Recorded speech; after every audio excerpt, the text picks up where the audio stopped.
Hello and welcome to Lost Love Chronicles. Dear listeners, before we get started, drop a quick hi in the comments and let us know where you're tuning in from. Also, if you have any suggestions for us to make the channel better, please let us know. Now let's start with the story. I was born and raised on a pork and dairy farm just outside of town, so small the IRS had to try 3 times to locate it. The directions to the farm always started with, once you leave the blacktop. In 1970, just across the state line into Virginia, a lot was happening, but Mom and Pop didn't pay much attention to anything outside the county except for commodity prices. That was also the year I was born.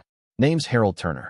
I learned a lot from watching my dad and Uncle Walt fix whatever on the farm needed fixing. By the time I got to high school in Beverly Springs, I could milk cows, plow fields, frame and install doors and windows, wire grounded circuits to breaker boxes, rebuild lawn mowers, blow stumps with a quarter stick, hunt deer, butcher animals, and prep the meat for the smokehouse. Laundry wasn't my thing, but I pitched in with the vegetable garden and canning whenever I could. My brothers and I were deadly with our .22 rifles, keeping rats out of the corn cribs and critters away from the garden. We hunted for meat, too. I graduated high school a couple years early and scored high on the SAT, which earned me a full ride to West Virginia University in Morgantown, mostly thanks to my math scores. I'd always tested well. In the fall of 1985, I drove into Morgantown in my 1938 Chevy stake bed pickup. It looked rough, but I had taken it apart down to the frame and rebuilt it. In the back was a footlocker with my clothes and my toolboxes. I was towing a rebuilt single-axle diesel-powered Lincoln welder. I wasn't some idealistic kid, I was a farm boy ready to take hold of what was mine and fight for it. My first 2 weeks at school were spent taking CLEP tests, which covered my math up through calculus and statistics, plus 3 semesters of Spanish and 2 English courses. For one English class I couldn't dodge, I started a journal. I dove deep into electronics and the science behind electromagnetic waves, whether through wires or over the air. I earned extra money welding for the campus maintenance crew and the agronomy department, which taught city kids how to handle tractors and farm gear safely. I also took enough education courses for a minor, following the idea that teachers and garbage collectors are the last people you want to lose no matter how rough things get. There's always a job somewhere. I tried to hook up with a few pretty girls, but when they found out I wasn't a party boy, I got dropped like a hot rock. It depressed me for a while. Then I figured out that they were after good times and a free ride. They never had made good wife material. They were stuck mentally as teenagers. Some folk never grow up. I tucked in my chin and left it all behind like a fart in a windstorm. Late one night, I got to wondering why a specific FET transistor cascade acted the way it did. It had a second, higher power plateau. It wouldn't leave me alone, and by the time I figured out what was happening, I had a Ph.D. and a patent. A few more ideas later followed by a few more patents, and they kicked me off the campus with an MS degree in electrical engineering and minors in math and education.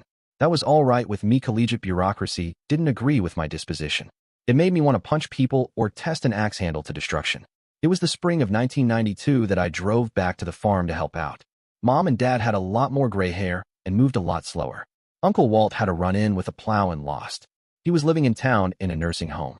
He'd never walk again. Once I came back, I made sure that he made it to the table for Sunday dinners. He bitched a lot about it, but I could tell that he appreciated getting out of that place regularly, just by watching his face. Despite my patent annuities, I wanted to increase my income, and working on the farm just wasn't doing it. Brother Tom wanted no part of farming. He didn't want to work that hard for a living. I talked it over with Mom and Pop. They knew that the day was coming, but agonized over it nonetheless. The farm had provided them with honest-to-God living wages and provided for bringing up 3 boys for nearly half a century.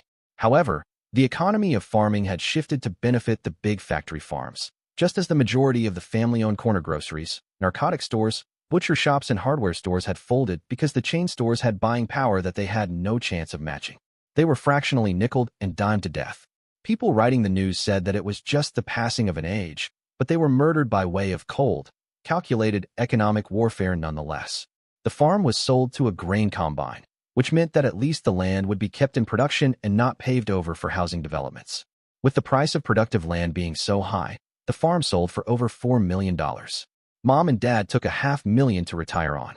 Uncle Walt took $400,000 out of the kitty and moved in with them, along with a full-time nurse in a nice house way down south in Hillsboro, where the winter wasn't quite so unpredictable. The family insisted that since my brother and I were the only ones that needed a grubstake to grow with, we split the rest.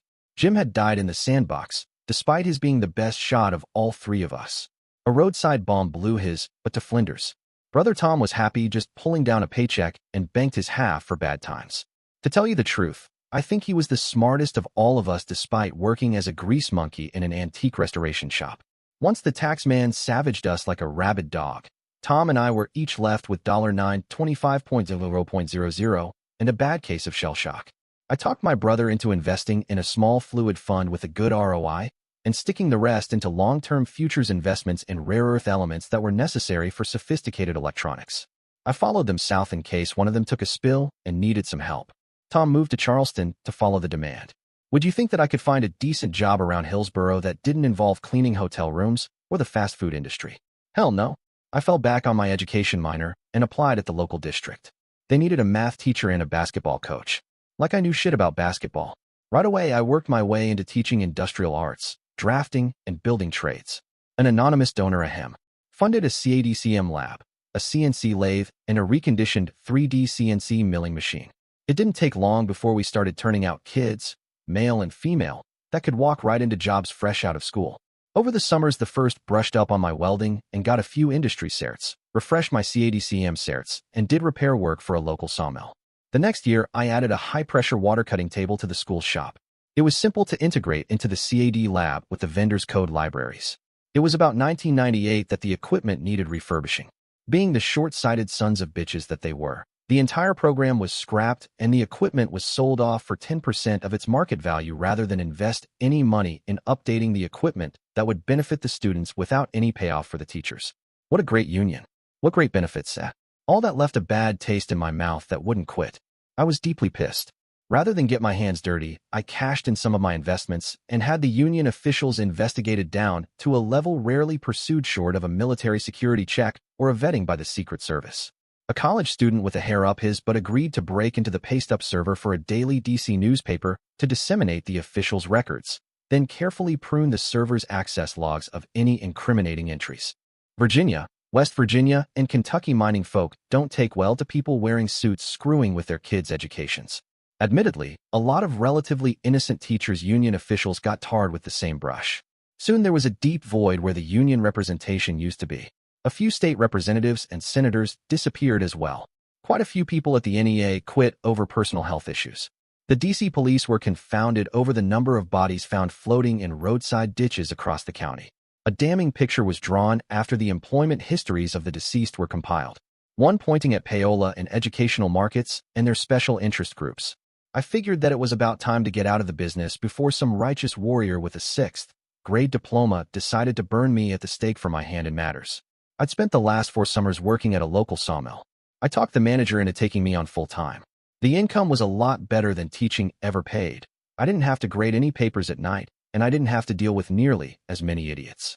It was a good gig while it lasted. After 3 years, Manny had to pull the plug.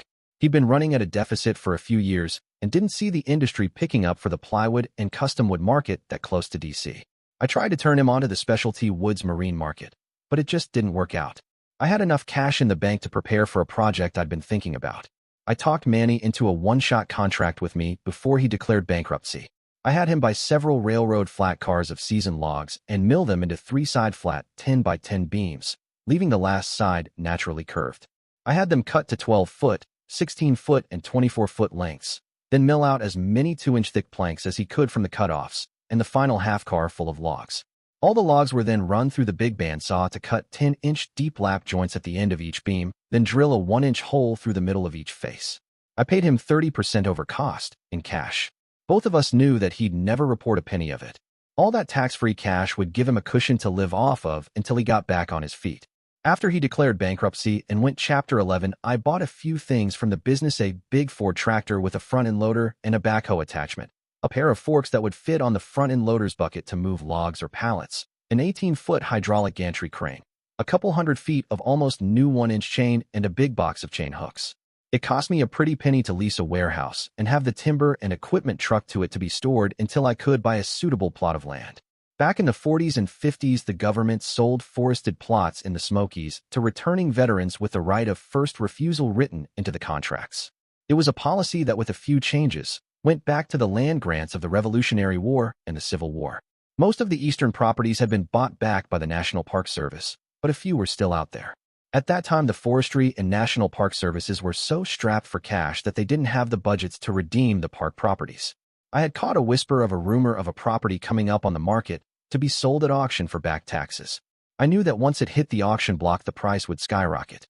I spent some good money working through the county land registers in eastern West Virginia until I found a plot that matched what I'd heard about, up around Bardo. Rather than wait until the sheriff was notified to force an auction, I undercut the process by offering a certified check to pay for the back taxes and the fees demanded to unencumber the property deed from the estate. It cost me almost $130,000 to get that deed transferred to my name, free and clear.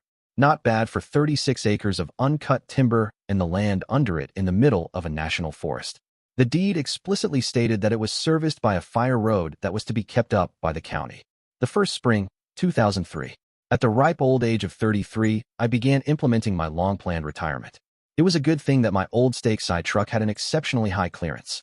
That excuse for a fire road was nothing but ruts, cuts, washouts, pits, and voids. I could have lost an Abrams tank to that thing. It hadn't been looked at, much less worked on in over 8 years, and 8 years of mountain weather had pretty much returned it to its natural state. It took a state-level court order to get it returned to something that a car could navigate. It still took the county a year and a half to blast the big stones into manageable size, fill in the voids with broken limestone, lay down culverts, clean up the roadbed with a bulldozer, clear out the ditches, and top it all with 20 inches of crushed limestone. I contracted with a civil engineering company to drive corrugated retention walls in on either side of the road for the 2 miles needed to get to my gate. Then I had them rebuild the driveway to the old home site, almost a mile further into the property. All that was left of the homestead was a standing fireplace and chimney at one end of a big square of foundation rocks. Nobody had been out to visit the property in over a generation. An aerial survey found several collapsed buildings and half a dozen carcasses of cars and trucks. I had all the metal roofs and auto wrecks hauled out by helicopter and disposed of. The survey showed that there was no flat land larger than a large glade anywhere on the property. How could I afford all this? Unlike what I'd suggested to my brother, after a couple years I split my funds into half and half, long-term commodities and short-term investments. My talent for math hadn't let me down as I'd been a fairly successful day trader over the years. Rather than build a cabin myself, I had more than enough in the bank to afford to have it built for me. I had a pretty good idea of what I wanted and how I wanted it built. Still, I hired an architect to put his stamp of approval on my plans because he knew the local building codes. The fourth spring, 2005. The old homestead wasn't situated the best it could have been. When the dirt dried enough to work with, I had the engineers flatten out a 240-foot long terrace some 60 feet wide and 35 feet up from the bottom of the draw behind the homestead, backing onto Rattlesnake Run. All the pulled-down trees and their root balls were piled up for later processing, and retention walls were driven in on both the high and low sides of the terrace. While the dirt was being moved into place, I had it run through a landscaper's rock sieve and the stones piled into a rock fence at the downward edge of the new plateau. At the rear of the terrace, furthest from the driveway, I had a 30-foot deep by 50-foot wide corrugated brown pole barn built, facing the rest of the terrace. It wasn't any great shakes to have a single-lane crushed limestone road next to the high-side retaining wall filled to about a foot above level grade, then curbed with landscaping timbers. The pole barn was floored with tamped, crushed limestone, then topped with a little sharp sand, just like the turning basin between the pole barn and the cabin site. The water table was fairly high and there wasn't any hard pan, so getting a good well dug wasn't as expensive as it could have been. Next, a big 2,000-pound propane tank got dropped off next to the pole barn and filled. I had a concrete pad put in and a filled cinder block shed put in near the propane tank, then bought a fairly large Generac for it, as my old Lincoln welder had long ago expired past the point of economical repair. I had heat, lights, and electricity inside my pole barn. I completed the facilities with an elevated water tank mounted up in the rafters connected to a hot water heater. I knocked together a frame, then welded up a grid of half-inch rebar for a workshop floor, then called in an order for 2 big ready-mix trucks to pour a 12-inch thick slab 10 feet by 30 off to one side of the big sliding door. Once the concrete hardened, I had my shop floor that was stable enough to support a milling machine. It was getting on towards late summer. I had my plans saved in an AutoCAD.dxf, so it wasn't much trouble to get prints made. I submitted them to the county along with the architect's approval. I'd taught building trades for long enough that I'd about digested the construction code book, so I knew what I could get away with and what I couldn't. Unlike most homes in the area, I specified a full basement in the plans. A 24 by 42-foot log cabin built of 10 by 10 beams with 1-inch threaded rod bolted through the joints linking the foundation, and the cap rails exceeded the building code so far that there wasn't any room for them to squirm.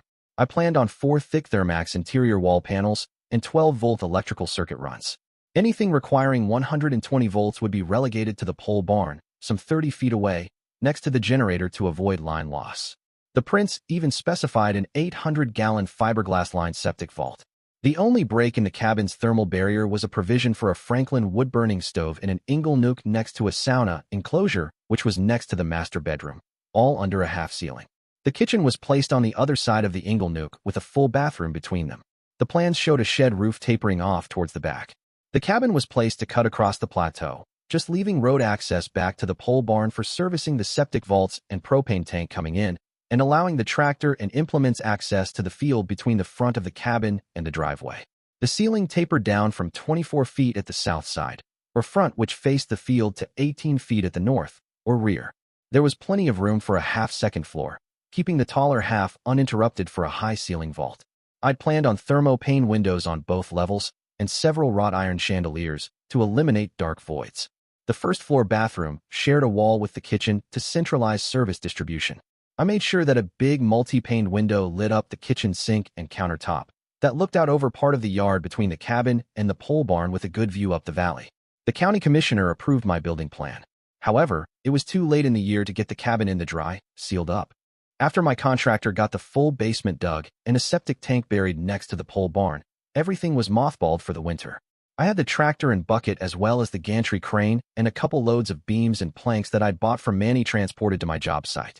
Regrettably, everything that I had in storage wouldn't fit, so I had to pay the lease on the old warehouse and pay for its insurance for another year. I knew that I'd get cabin fever, so I bought a chainsaw, a 50-gallon tank of gas up on a dispensing rack, a 250-gallon tank of diesel up on a rack, and plenty of oil for the chainsaw. Never buy a chainsaw without buying new, sharp files, and a sharpening jig unless you've already got one. I also bought a single-axle 8 by 10-foot cart and a smaller 4 by 6-foot cart to tow behind the tractor.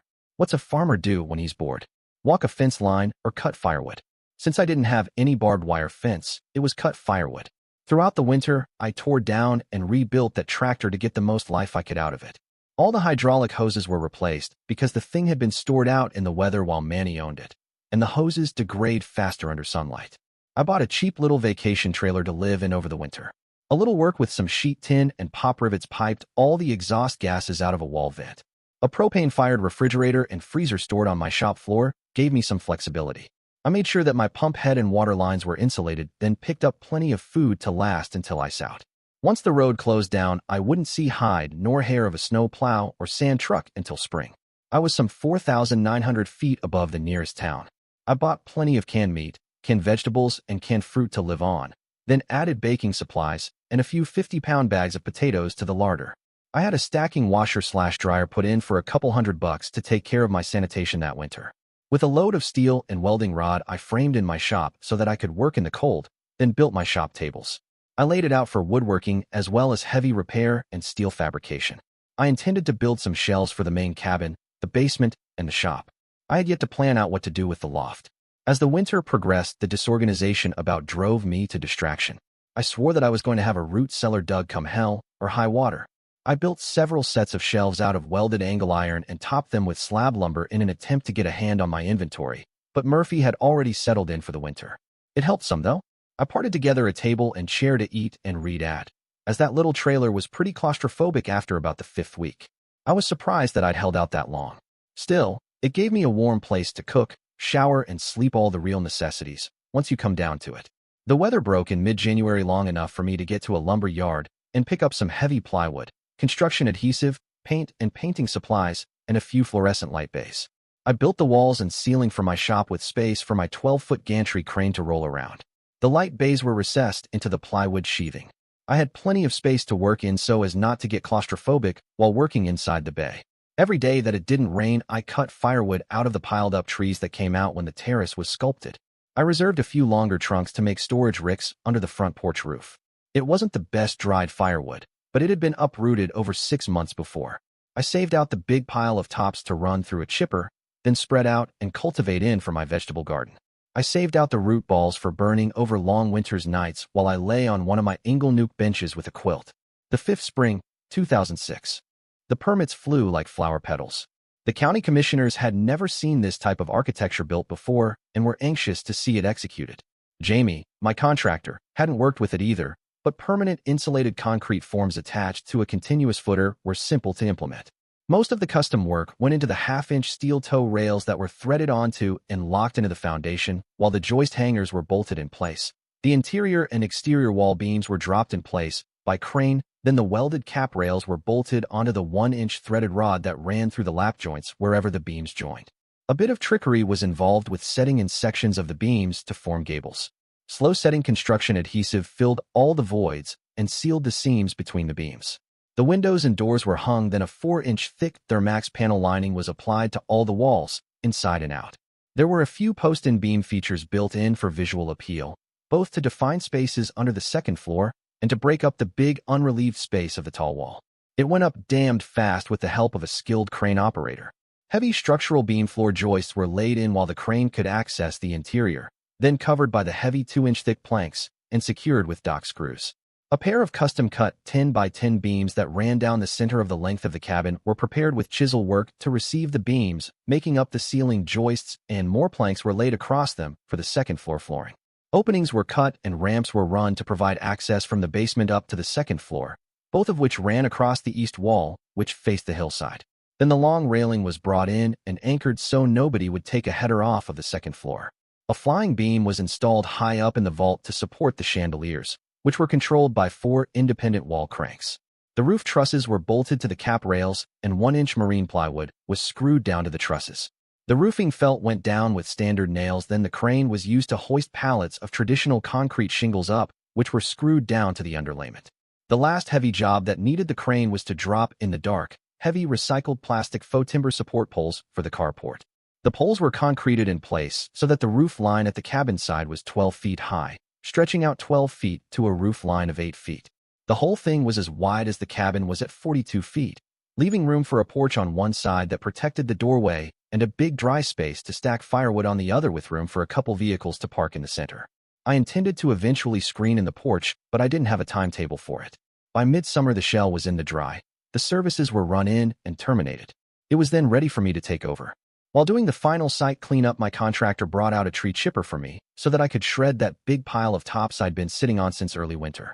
It made a huge pile of rough mulch that I covered with visqueen to help promote decomposition. I brought in a big tow-behind 220-volt generator and a big honkin' walking belt sander to smooth out the floors. I had 4 industrial fans going and wore an air mask while I worked. After blowing out all the sawdust with a high-pressure line, then wiping down all the inside surfaces with damp cloths and a cherry picker, I stained and varnished the floors, then varnished them again with polyurethane. The voids between the planks were routed out and filled with slightly resilient black construction adhesive. It looked like a teak floor by the time I finished. I knew enough not to try to decorate the place on my own, or it'd look like where flea markets went to die. Before I made any decisions, I went to the nearest largest library in Lewisburg. Rennick was where my closest Home Depot was, but the library sucked rocks. Before I left the cabin, I took a panoramic set of photos of both the interior and exterior. Then I packed a suitcase and found a hotel room as close as I could get to the Lewisburg main library. For a while there, I thought that the folks at the Hampton Inn was going to make me park my poor truck a couple blocks south at the Walmart. I found that I liked the shaker style a lot, edging out arts and crafts by a bit. I let my fingers do the walking, remember that advertisement for &T information, and found a decorator in Lexington, Virginia. They agreed to send out someone to meet me in Rennick, someone that was willing to work in reproduction shaker furniture. I made sure to let them know the person coming out should be wearing rough clothes and sturdy shoes. Carol was a big Hausenfrau that seemed to take over a room as she walked into it. She had curly gray hair and piercing blue eyes. We shook hands and piled into my truck. Rather than look at it as if she'd catch a disease, she seemed to approve of the rebuilt antique being used as it was designed for. When we turned off of the blacktop and onto the rougher fire road, she casually latched onto the Jesus strap. As came around the bend that exposed the view over the terrace to the cabin, she sighed. Very nice. If it weren't for the giveaway of the retention wall, this might have been here for a century. I taught building trades for a few years and designed the place myself. I'll show you the CAD prints. When we parked under the car porch, she remarked, "This begs for a light on a motion sensor." I preceded her through the door and flipped on the lights for the chandeliers. I hear her gasp as she caught sight of the open space below and above. She quickly removed a pair of short tripods, an electronic rangefinder, and a small, high-end camera from her beach bag-sized purse and took several shots from all 3 floors. She was done measuring and recording colors within 45 minutes. Back in town, we found a quiet table in a diner to discuss my expectations over brunch. The best use of the upper space seemed to be a pair of suites or kitchenless apartments when she brought up the subject of eventually hiring a cook or a maid. I wasn't getting any younger. 2 of the windows would have to be replaced with units designed for emergency egress and the use of emergency chain ladders to comply with national code. My having installed ramps instead of stairs made it inexpensive to make the apartments ADA compliant if a climbing rack were attached to the wall 2 feet above the ramp surface. A carabiner attached to a drop-down arm to latch onto a wheelchair frame would do the job nicely. Late that fall, I bought a plow, a rotary tiller, and a seeder for the tractor. I bought used where I could. Thinking matters over, I also bought a manure spreader and a high-pressure steam cleaner. I spent some time giving them tender, loving care over the rainy winter months. The 6th spring, 2007. I got damn tired of looking at all those weeds between my garden rows. Never get an inventor frustrated. I spent some money getting a basement electronics lab together. The industry had focused on shorter and shorter wavelengths in LED lasers. I went in the opposite direction. The microwave spectrum is quite broad, and frequencies can be carefully tuned to excite organic molecules until they cleave at their bonds. I had 3 goals to work towards. 1. Design, build, and debug a microwave maser emitter that transmitted in a band that excited chlorophyll molecules. 2. Expanding the beam face of the emitter to something like 20 centimeters by 2 centimeters. 3. Boosting the power. My design target was a 500 kilowatt per square centimeter continuous wave maser. I immediately had to compromise with pulsed emission because I didn't have the power supply that could cope with that power requirement, and the waste heat kept frying my emitters until I hit on using a grid of small tubes filled with circulating cryogenic CO2. Liquid nitrogen would have had a much better caloric transfer, but I couldn't easily make it. CO2 was no problem. It's the bootstrap process for all modern cryogenics. It killed plants, all right. The emission corona around the maser cooked everything green and downrange within a 20-degree cone a quarter-mile downrange. It took some waveguide work to clean up that behavior. Then I cast a reinforced concrete beam at one end of my garden rows with 2 pins corresponding to the centers between the rows. I made sure that it went down far enough so that it wouldn't shift over the winter. The microwave gun dropped down over the pins slick as you please. 1 quick zap, and the weeds between those 2 rows were gone to weedy heaven. A quick pass with a garden rake proved that dead weeds still had strong stems. Crap. I then built another device that would have a very narrow emitter and the maser excited cellulose molecules. When I fired it up, the plants visibly jumped as the stalks exploded and collapsed. Cool. I had to buy a second big propane tank to power my toys and keep myself in cryogenic CO2. I slowly ran the cellulose destroyer across the hillside across from me, where I'd accidentally killed all the plants. I did it over time in horizontal bands to keep erosion from scalping the hillside bald. I built it like a rifle with a long umbilicus for the power and CO2 feeds. I firmly had the bit between my teeth. I remembered seeing a YouTube clip on lasers killing mosquitoes on the fly. I wondered what kind of discriminator it would take, and if it would even work in a real-world application without frying the retinas of anyone around. I went for the shotgun approach. After suitable research, I found that insects don't use hemoglobin. Their oxygen transport is tied up in some sort of homodimer exchange process. Once I isolated the resonant frequency, all I had to do was wave the powered emitter around and watch all the insects fall like nasty little winged demons. It didn't penetrate the soil worth a damn, so the worms and beneficial bugs beneath the surface weren't harmed. It had the additional benefit of impacting the fungi and bacteria in the garden as well. The only bad news was all the bats moved down into the valley where the bugs still lived. Bats gotta eat, and they follow their food. Since I had the pesticide-free farming bit down pat, I sent away for some apple, pear, and cherry saplings to plant along the edge of the plateau, just within the rock fence. I was watching with dismay as my bank balance dipped lower and lower. It was time to submit a few new patents. One was for insect abatement to break known disease transmission paths. One was for killing zebra mussels. A pulsed high-amplitude acoustic shellcracker was pretty easy to piece together once I got a few samples to work with. One was for electrically killing invasive plants along railway embankments and roadbeds, a kudzu killer. And another was for an electrical process for fractionally or totally degrading cellulose in controlled factory conditions. I figured that my income was assured. Cellulose-based cloth was coming on strong in the market, and this would considerably reduce the raw material prep time. I ate more fresh, pesticide-free melon and sweet corn than was healthy. My tomatoes came in like gangbusters, as did my lettuces, radishes, and root crops. I'd scaled my vegetable garden to be too large by at least a factor of 4. The only manual labor involved in my gardening was training the vines to climb trellises and the harvesting. I was spoiled. That fall the wasps started driving me crazy. They were everywhere. I couldn't sit out on my porch and enjoy a sunset without getting dive-bombed. Back to the library for more research. Answer: permethrin, 38.6% veterinarian grade. I ordered a half-gallon, a pump sprayer, and a pesticide-proof breathing mask. I sprayed under all the overhangs where they met the walls, except for that real high bastard at the top of the shed roof, and covered the inside of the carport roof. I did the same thing to the pole barn.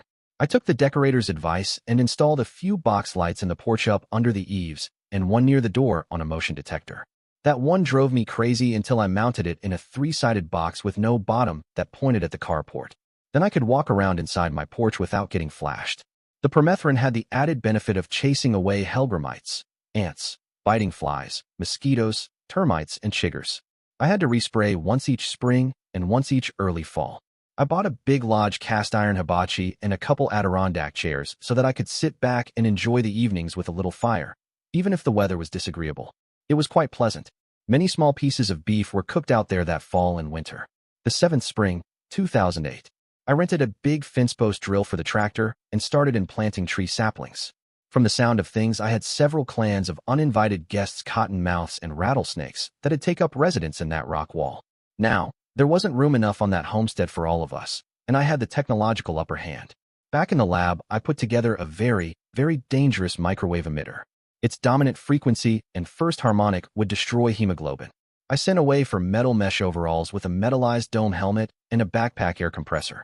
I loaded the hemoglobin killer up on the tractor's cart, got dressed in my microwave-proof suit, fired it up, and slowly drove down the fence line. After I powered it off, I broke it down and put the parts on a shelf with good labels. The fence line was pretty stinky for a few weeks. I put the thing back together twice a year to make sure no more snakes moved in, then broke it down again each time. I got it in my head once more that I wanted a root cellar. Now, by all accounts, the best root cellar is a nice, cool cave.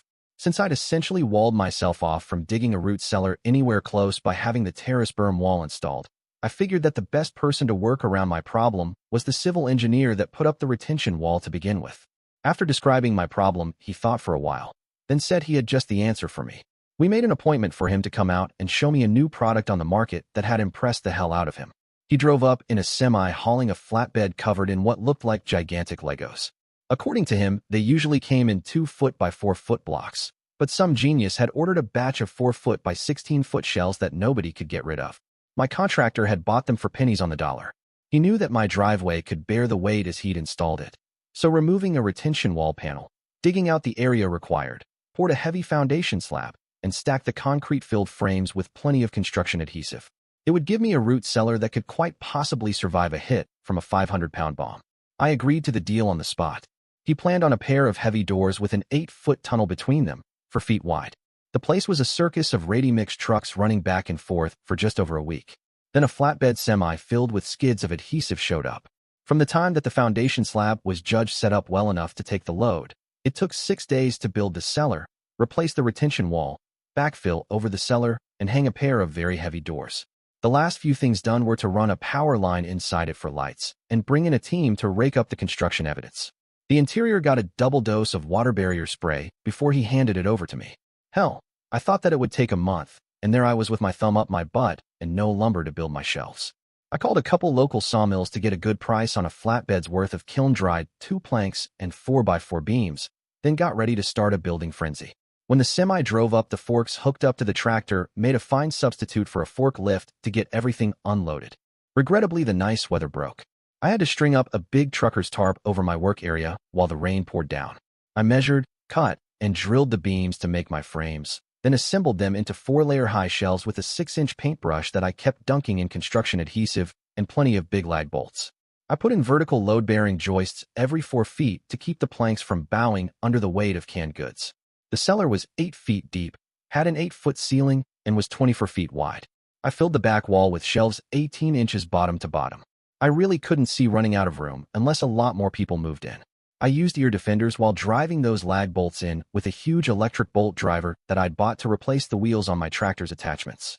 I'd only seen air-powered ones at half the size in auto shops before. When the implement dealer showed me this one, I had to have it.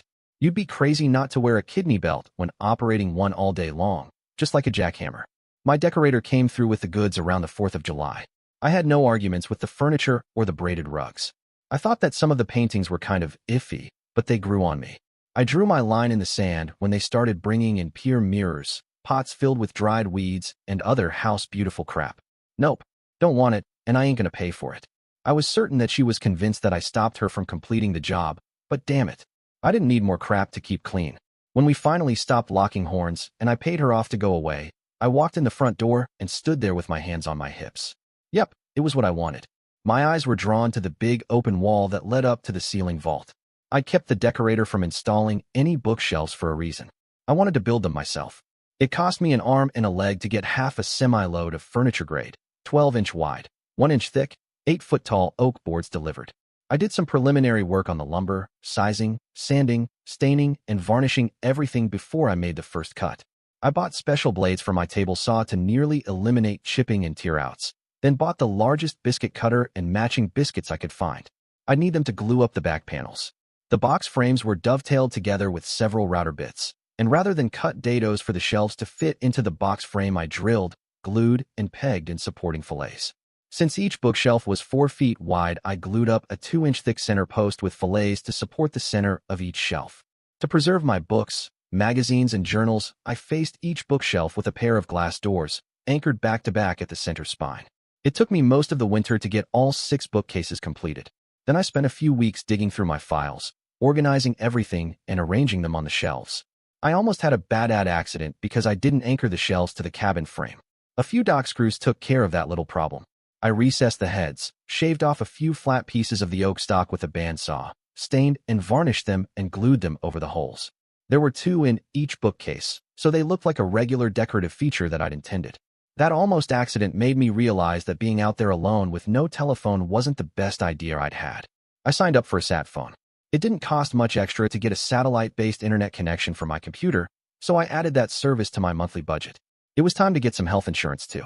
I recalled a phrase that went something like, "It's tough to fly like an eagle after you get sucked into a jet engine like a seagull."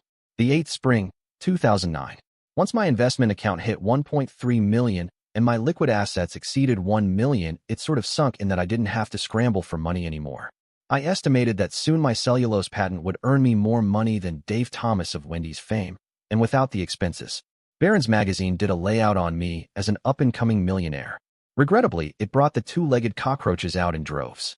I switched my sat phone to transmit only and hired a service to filter through my post office box with the instruction that since my annuities had finally leveled up to make me independent, I had no reason to invest in anything else, and my charitable donations would never got to any solicitors because they raked a significant percentage off the top. I had to go as far as to have a chain-link fence installed at the front gate and have a motorized gate installed, much like an encoded garage opener. I posted some signs that read, "Danger no trespassing." High-powered Maser research and testing facility. It got me a visit from the county sheriff. I showed him the bald spot across the ravine from when the chlorophyll killer got loose. After that, he made a bunch of polite noises and got out of there as fast as he could pedal his little white bubblegum machine. There has been a long-running tradition south of the Mason-Dixon line of well-to-do families hiring widowed women to cook and clean house for them. I'd been brought up in that tradition and saw nothing wrong with it. I set about hiring a live-in cook and housekeeper. Since I lived in the back of the back and had no television reception worth a damn, and I figured that older retired ladies would want to watch their soap operas, I had a satellite TV dish and decoder installed that got the Richmond, Virginia local stations before I set out any advertisements. The only problem was, I was an unknown. If I'd have been a local doctor or professor, there wouldn't have been any problem, but as things were, I had to interview with my applicants as much as they interviewed with me. The fact that I'd grown up on a farm not too far distant pulled a lot of weight in my direction. After seeing the place and listening to my story, Carol decided to take a chance on me. She was a skinny, bird-like woman that didn't say much at first, but when I saw her smile at seeing her apartment, I had an idea that we'd get along. Since we were so far from town, 28 miles one way over some dubious roads, I bought her a 4x4 SUV to drive and covered a gas card, then set up a debit card for her household purchases with an initial balance of $30K behind it. I figured that if she was going to rip me off, I'd best find out at the beginning rather than get surprised later. Lynn liked to bake, which suited me just fine. We both liked barbecue, so my Weber got a workout. She didn't know what to make of me spending so much time reading and working in my basement electronics lab. I was sure she thought I was nuts. I ran around every day in Walls overalls, Red Wing boots, and plaid cotton work shirts. When she asked what I did, I said, make money, why? I continued to do a little day trading in companies that showed promise, but it wasn't my life's end-all and be-all. It was like making donations with a ROI. After my bad experience with the Hillsborough Area School District, I was hesitant to donate any funds in the area without some sort of cast-iron-for-use contract in place. The best thing I could come up with was a county infrastructure bond earmarked for rural county bridge and road maintenance. I decided to keep an eye on how the money was spent, and if it wasn't diverted, I'd write off the bond, taking my income tax credit that way. To fund my civil commitments, I screwed my morals to the sticking point and submitted another couple patents. These were for a method for either destroying the high-tech carried by a soldier in the field or for neutralizing an enemy force without damaging their equipment. The first one took a bit of work to implement. I found a set of characteristic frequencies that would shred the circuit board material of anything in production except for solid carbon fiber, and a couple specific substrates used in high-radiation environments, such as extra-atmospheric work or the sensor and control boards used in nuclear-based power generation plants. I developed another emitter that was more of a psychological weapon than anything else. It had a two-part composite frequency range. One destroyed cellulose. The other destroyed nylon. Imagine being a member of a crack infiltration team performing a stealthy probe on a crazy inventor's installation. A sub-millimeter radar got triggered. An emitter tower popped up from an underground hardpoint. It slewed around and powered up. Pow! Your underwear just explosively disintegrated as the cellulose molecules flash-burned everything they were protecting. While you were dancing around holding your sunburn, nuts, your uniform, belts, pouches, and boots melted. Your rifle stock turned to steaming, bubbling gloop and dripped on the ground, along with your helmet liner, your weapons magazines, and the straps holding on your enhanced vision binoculars. Your radio was history. What are you going to do? The tunnels were easy to install. They were made of 4-foot diameter sewer pipe segments. Late that fall and winter, I started research on high-density power storage media. I started with polymer batteries that could be folded and rolled up. The problem turned into a many-headed dragon. Some of the answers I stole from other research teams. A group in New Zealand came up with a low-temperature superconductor. It solved my high-amperage power transmission problem and the pinpoint heating issue. I personally designed a low-thickness fuel cell that worked at room temperature. Traditional fuel cells operated at 300 to 400 degrees centigrade. Another team figured out how to use a fiberglass mat made out of tubules to replenish the fuel cell, thus dramatically improving its power function. A colloid-based ion transport system was adopted from research into tooth decay and how teeth handled fast ion transfer in an equilibrious protein colloid. Of course, if the thing ever shorted out or took something like a rifle round, it would explode like an anti-tank mine. The 9th spring, 2010. When it all came together for me, I must admit I had a period of redneck. Hold my beer and watch this insanity after that. I ordered 4 electro-hydraulically controlled gimbal mounts for big super quiet duct fans, a few grand in oval titanium tubing, a motorcycle seat, and a used wind fairing, handlebars and front bearing assembly from a Honda Goldwing. I built myself an honest-to-God, Star Wars Forests of Endor flying speeder bike. Dumb shit me didn't even think about AGL control or collision avoidance radar. I've got a home movie showing a scene of this white-painted blur blasting past the camera's point of view with a strange, Dopplered screeching noise in the background. That was me running about 250 miles per hour at 15 feet above ground level. The noise was me screaming. I finally got the thing parked in front of the cabin. After I stopped shaking enough, I walked into the kitchen, shedding pieces of tree branches and bushes in my trail. Lynn took one look, put her fists on her hips, and said, "Harold, what the hell did you just do?" After a minute, I replied, "I just raised the bar for adrenaline junkies the world over. I got the power supply patented, then worked on the collision avoidance circuitry. Once I got the display unit integrated, which I bought from a sailboat navigation system, the thing was almost safe enough for a test pilot to try out. It looked kind of cool with that big white bubblegum radome sticking up over the driver's seat on a swept-back pylon. Then I added a roll cage. It was a blast to stun around in. It would even fly inverted. However, I didn't dare take the thing into town. After a nasty, sweating dream, I constructed a special flyer with a narrow-beam hemoglobin spectrum emitter mounted facing forward, collimated with a 5-watt green aiming laser. A thumb switch under a cover would fire it. I kept that beast plugged in and ready to go in the pole barn, under a tarp. The 10th spring, 2011. I pondered what to do with the plans. I came to the conclusion that only people with a death wish and a pockets deep enough to afford the power pack would try anything. So I published the hardware plans, the circuit schematics and photographs of the nacelle interior. I even published a component pick list along with current prices and contact addresses, both by paper mail and electronic. The thing was more agile than a jet copter, but didn't have the top end of anything currently in the military inventory. Anything with a jet engine could run one down, and they were vulnerable to missile fire. They were not radar stealthy on purpose. I'd missed out on how much people wanted to fly and the sheer devilment that people could get into. The damn things were everywhere within 6 months. At first, the news was full of the horror, showing bloody accident sites. If it bleeds, it leads, It wasn't too long before everyone became blasé about it, like Britney Spears going into rehab again. Governments tried to clamp down on them via strict licensing, but they were just too damned much fun. A guy with a welder and some 10% chrome steel pipe could make the frame, and there was thriving black market for the circuit boards. When I was in my cups, I told Lynn that it was a eugenic self-correcting device. It's what happened to that generation of explorers now that there wasn't any place on Earth left to explore that wasn't underwater. Of course, I denied it all the next morning. Money poured into my accounts from sales of the fuel cells. I was hearing some dirty little secrets around town. The cops were running a narcotic asset forfeiture scam. All they had to do was charge someone with owning or dealing in illegal narcotics, and virtually everything they owned disappeared into the county treasury. Well, all that didn't take a side trip into their pockets, that is. It was like jury acquittal. It was out there, but the government didn't want anyone to know about it. The scam hadn't been run just once or twice either, but over a dozen times. They were like an egg-eating dog out of control. I felt like a target, so I decided to harden my defenses. My first measure was by all appearances innocent. I had a cattle gate installed just inside my electrically controlled gate at the end of the driveway. A cattle gate is constructed of a half-dozen horizontal pipes buried at ground level, almost touching each other. Cattle won't walk on them because it crushes their hooves between the pipes. I dug out between alternate pipes and buried enough explosives to overturn a heavy truck in each of 2 sets of charges. I buried them in PVC pipes with a pressure detonator linked to the gate activation circuitry. If the gate cycled, then the bombs were put on safe. If someone crashed the gate, well, too bad for them. If the first 2 charges didn't dissuade them, I buried a much larger 3rd charge under the whole thing that I guaranteed would send a tank flying back down the road. 800 pounds of nitrate hexamine would leave a 3 to 4 meter wide pit in the driveway. As a nod towards keeping things legal, I had small dangling signs attached to the no trespassing alerts. They read, potentially lethal defenses in place. I had 2 poles with spinning amber lights mounted to the gate posts.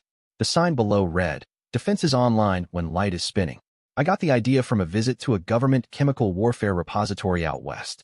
The cabin door was replaced by something you'd see on a bunker, and all the windows were replaced by 8-layer bulletproof modules. I thought of one more layer of defense, but I really didn't want to deploy it. Using it would be premeditated murder. However, when I heard that the police had started shooting people down on their forfeiture raids, I acknowledged that raised the bar, not me. With Lynn's help driving the tractor, I ran some high-powered circuits and liquid nitrogen feeders to 2 points just under the eaves of all 4 walls, and one more right beside the front door light fixture. I mounted 9 hemoglobin resonators in lightweight weather protective shells. The other ends of the runs were fed down to the basement shop, where they were hooked to a big valved liquid nitrogen tank and an equally large pair of fuel cells.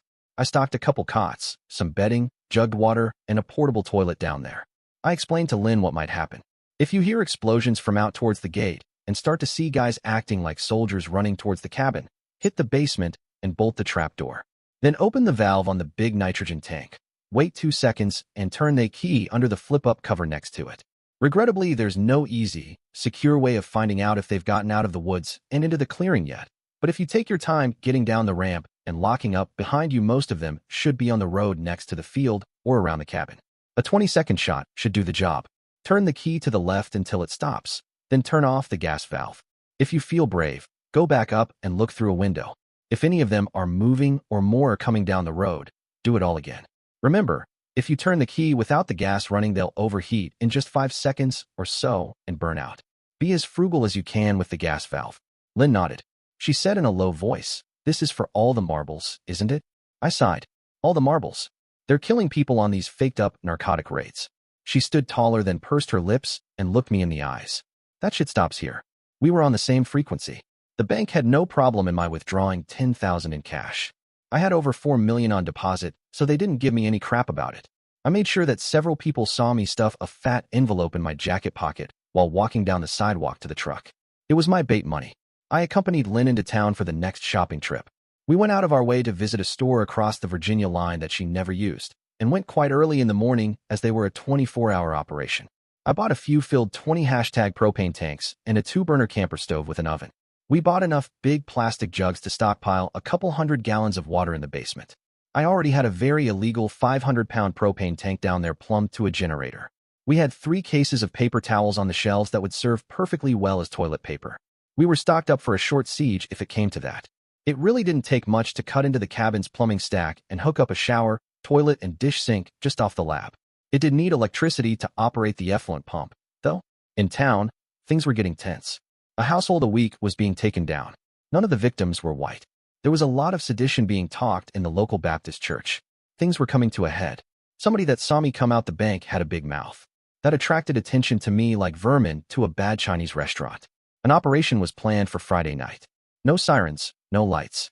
8 unmarked cars and 2 vans pulled up to the gate on the fire road. A sergeant read the warnings. "What the hell is this, Lawrence?" The captain said, "Shut up and ram the gate." "Just who is this guy anyway?"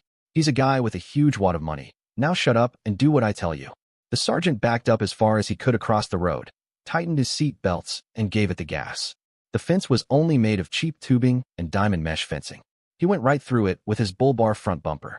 The first charge detonated under the rear axle, somersaulting the car onto its hood. It was the first time they'd come across any effective resistance.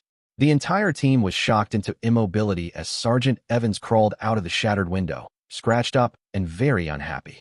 Lawrence, the team lead, wasn't about to let any delays undermine his command authority. "Next car.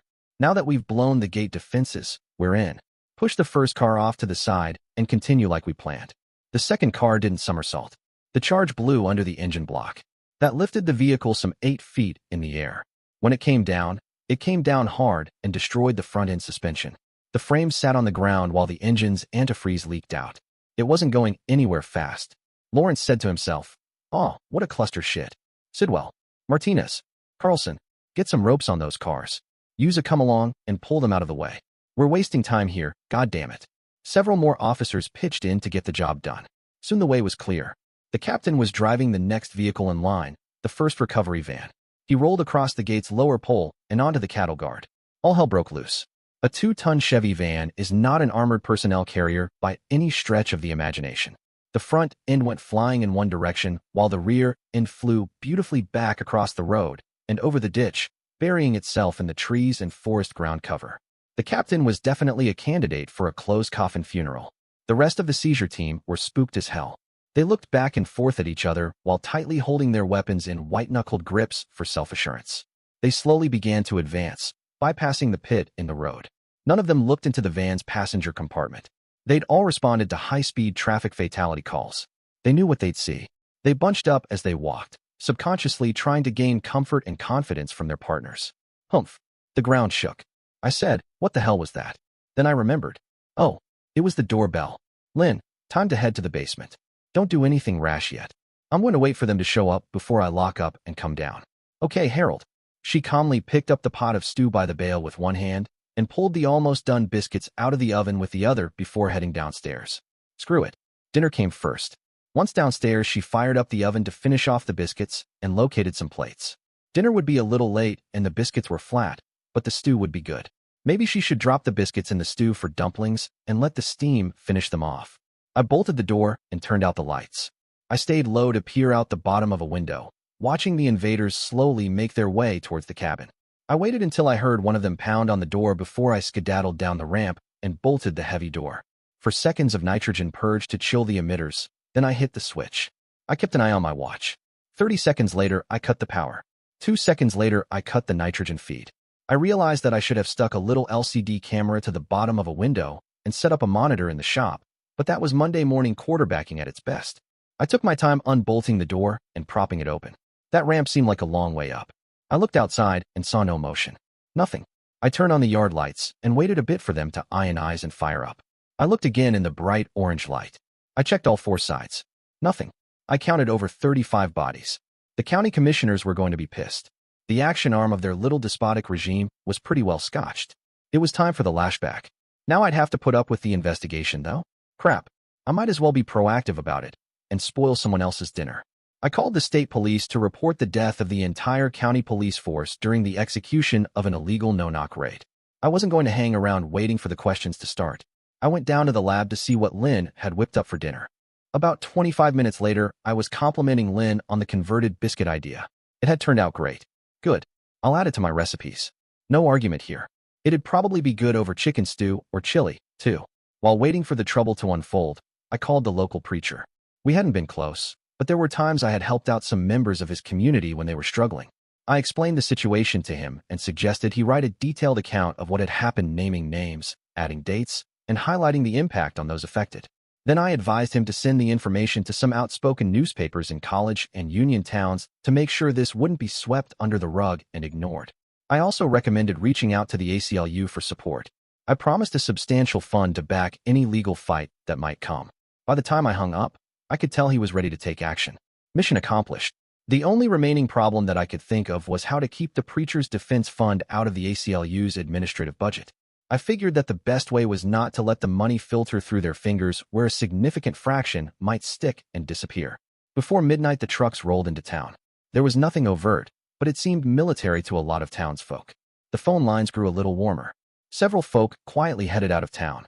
Quite a few local television stations were called with information about the abusive seizures, then ill-advised operation against a posted microwave testing facility that had killed every man in the operation against it, and the possible military takeover of the site despite the posse comitatus laws. When asked about verification of the military's involvement, the station's informer gave a quote that went directly on the air: "If it craps like a duck and waddles like a duck, there's a pretty good chance you've got a duck." When it was discovered that the governor had panicked and declared martial law despite the fact that there was no rioting and no looting, the president got involved to cancel the edict and publicly censure the governor. It took a day and a half for anyone to get organized enough to start bagging and carrying away the bodies. The coroner remarked on the lack of decomposition. I just snorted. All their gut bacteria had been flash fried from the burst of heat that the hemolysis caused. The corpses were relatively sterile. I had the holes in my driveway filled and the gate replaced. The county didn't want to pay the bills, but the lawyer that I sicked on them rather insisted. The 10th spring, 2011. People were sure friendly in town after that. The preacher let everyone know how much I'd helped. Due to the TV station barrage, the ACLU was never called out, and nobody tried to pound on the preacher for being a snitch. Still, nobody wanted to visit me at home. Imagine that. I guess that my signs and the spinning amber light had something to do with that. Lynn became quite popular in the church. I got invited to several dinners and such. I even paid for a few pizza bashes and dance mixers. I got talked up a lot, but nobody clicked. Lynn finally talked several of the church wives and widows into helping with the harvest. We had a canning party that filled a lot of cellars that year, and we held a boiled corn dinner when the field came ripe. We filed for a festival license and closed off a block downtown for it. Oh, the city government? Forensic accounting is a wonderful thing. There wasn't a damned one of them that didn't cop a vacation at Camp Fed. The next police captain was stringently fair and invited transparency. The books were audited by the feds once every 2 years. It became an amendment to the city charter. I felt better about investing in county infrastructure without having my investments evaporate. The years after that, after looking at that denuded slope for a couple of years, I decided to do something about it. I had that valley side terrace just like I had done to my cabin site. I thought that it would look nice to have an orchard over there where I could see it. I had to patronize one of the larger nurseries in the eastern half of the state to find someone with enough stock. I started looking for my nurseryman before I even talked to my contractor, as I'd want saplings with a couple years growth on them for transplant hardiness. Now, what to plant? Cherries, apples, and pears were winter tolerant, and Thomas Jefferson grew them not too far from my homestead. But citrus wasn't hardy enough. Stone fruit could be iffy. Plums, apricots, and peaches would grow best from Georgia on south. I thought that trying to grow them in the mountains of the Virginias was asking for trouble. Traditional wisdom said a tree wouldn't bear fruit any less than 5 years from sprouting and 3 years after transplanting. Even then, the first year's fruit would be useless little marbles bearing sterile seeds. I expanded my garden a bit by plowing under some of the fallow land that I had growing in clover. I just had to keep the rows straight or else my patented miracle weed be gone, TM, would whack the wrong plants. A few 5-watt lasers attached to the mazer mounting block kept everything on the straight and narrow. I just had to keep the green dot centered on the target as I steered the tractor, dragging the plow behind. The land was tired, leached out by decades, if not centuries of runoff. The clover helped a lot, but I still felt it worthwhile to invest in chipped and decomposed brush, whatever the local arborist had on hand, that didn't come from pine or walnut trees.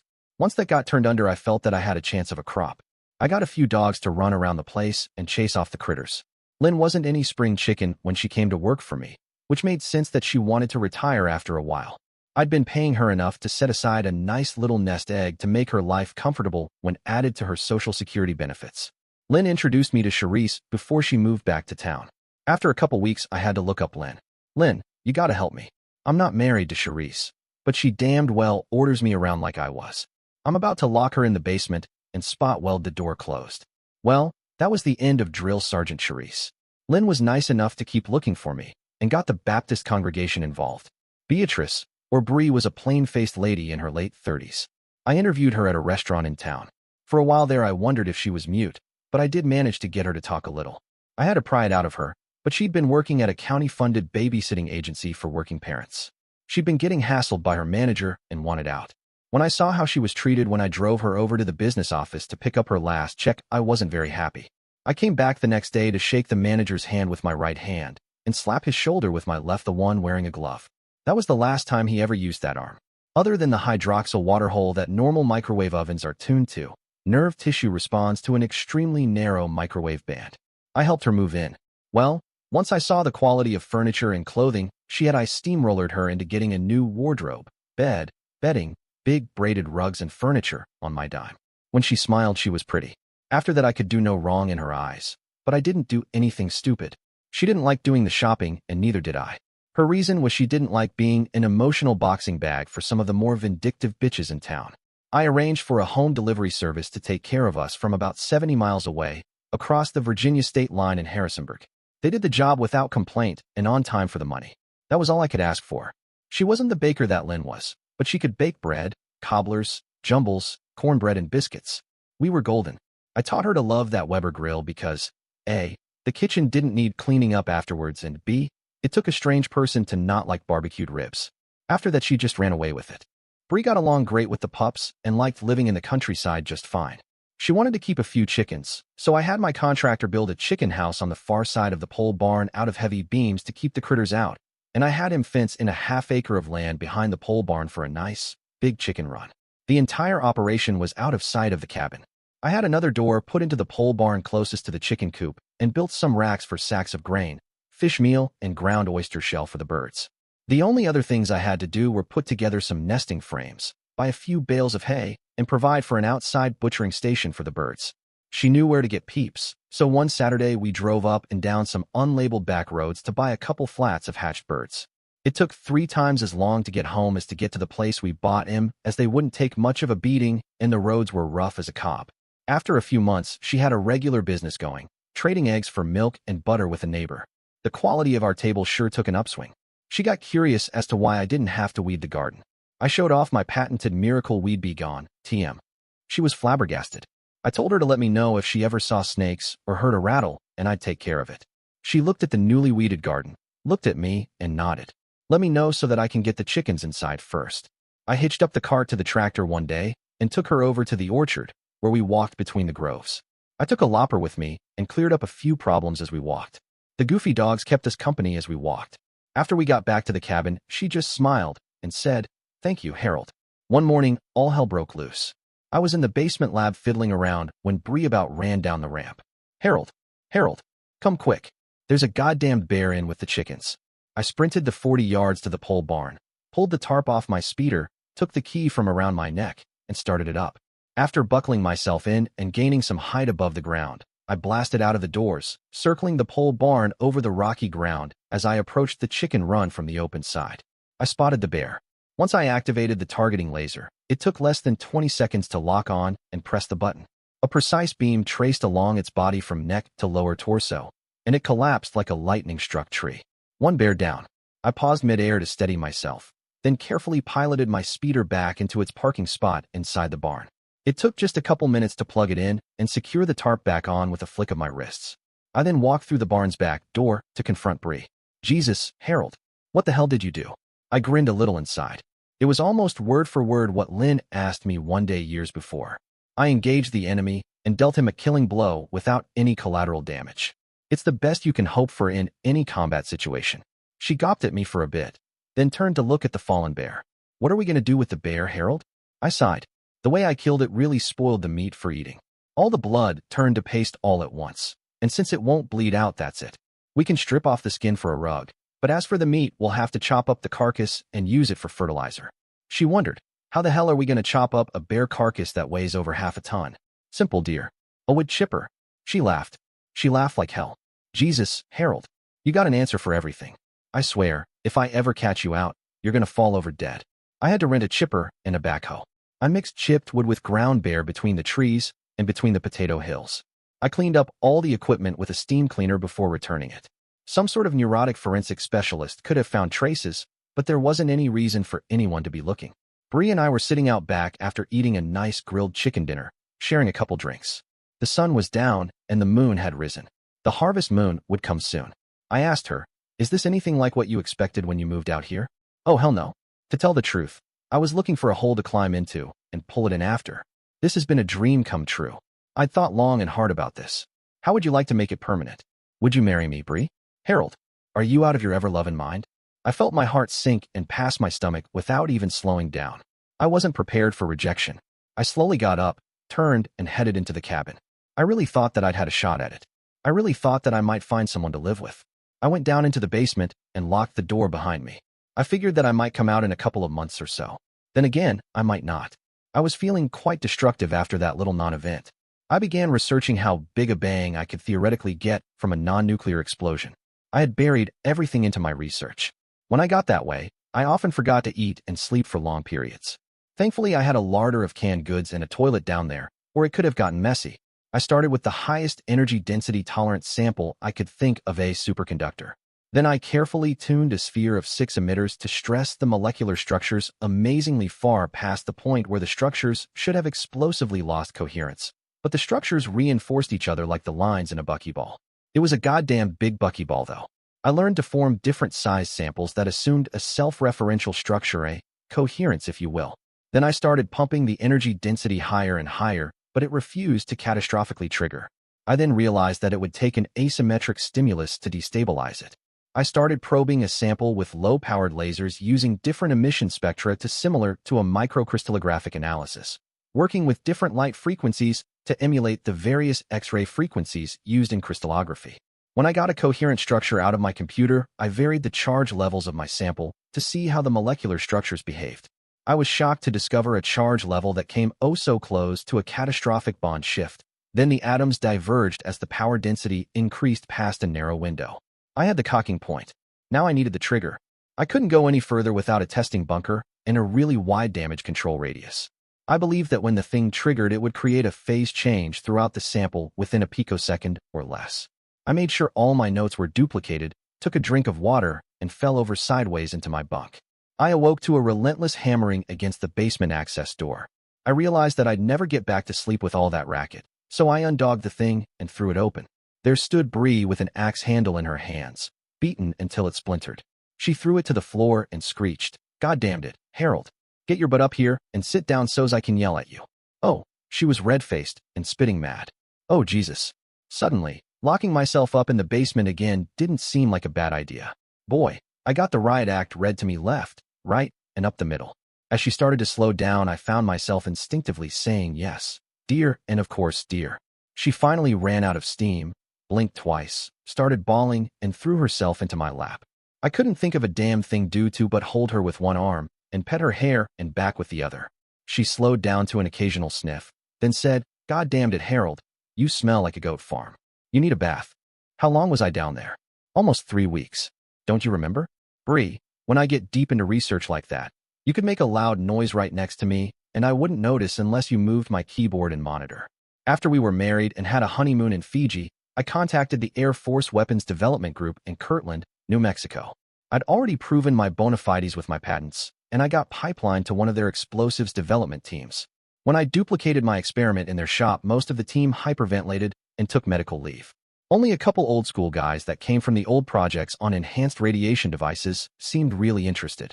When I hypothesized the phase change model for energy release, they got real still for a while, then called a few phone numbers. Now, I don't know German for beans, but when someone made me sign a hell of a lot of papers and assigned me to Project Gotterdaming, I got the idea. Rather than hit the sample with X-rays, lasers, EM bursts, or any other raw energy forms which I figured would just be absorbed by the stress structure and knock it out of the bond shift window, I wanted to try a mechanical solution. They shrugged and said, "What the hell?" It worked for little boy. First, we charged up a sample until it was inside our desired window, then cut the power to see how long it would cohere before losing too much energy to the environment. We guesstimated a slight overcharge would work while a pair of small explosive charges whacked the specimens into each other at about 60 meters per second. Then we created a doubled experiment with 2 charged samples of equal mass. These were relatively cheap experiments to create, but they were flown up outside of geostationary orbit to try, which comprised our major budget hits. Luckily, our first concussive release experiment succeeded. We couldn't find any way to contain or control the release. The energy discharge caused millions of dollars in damage to shipping near the equatorial Atlantic Ocean. The intense X-rays and ultraviolet radiation led to the loss of most of the sea crews within a wide area beneath the release point. The surface ecosystem suffered severe damage. The black body radiation created a superheated pocket of unstable air that disrupted the local weather patterns. The thunderclap from the rapidly heated air circled the globe at least once. I took a philosophical view and told the team it was fortunate we didn't set it off inside a bunker at Kirtland. The resulting damage would have affected all of California and stretched from central Canada down to Mexico City. It might have even triggered a nuclear winter. All that from a device the size of a footlocker. I figured that I couldn't do much better than that, so I changed hobbies. I started playing the guitar. I figured that I couldn't cause near as much damage with just a stringed instrument. After listening to me practice for a couple of months, Bree begged to differ. She asked for a raise, claiming battlefield conditions and psychological warfare. When the chickens ran away and hid, it hurt, you know? It really hurt. Sometimes a guy can't get no respect. Dear listeners, please share your thoughts in the comments section below and don't forget to like, share, and subscribe.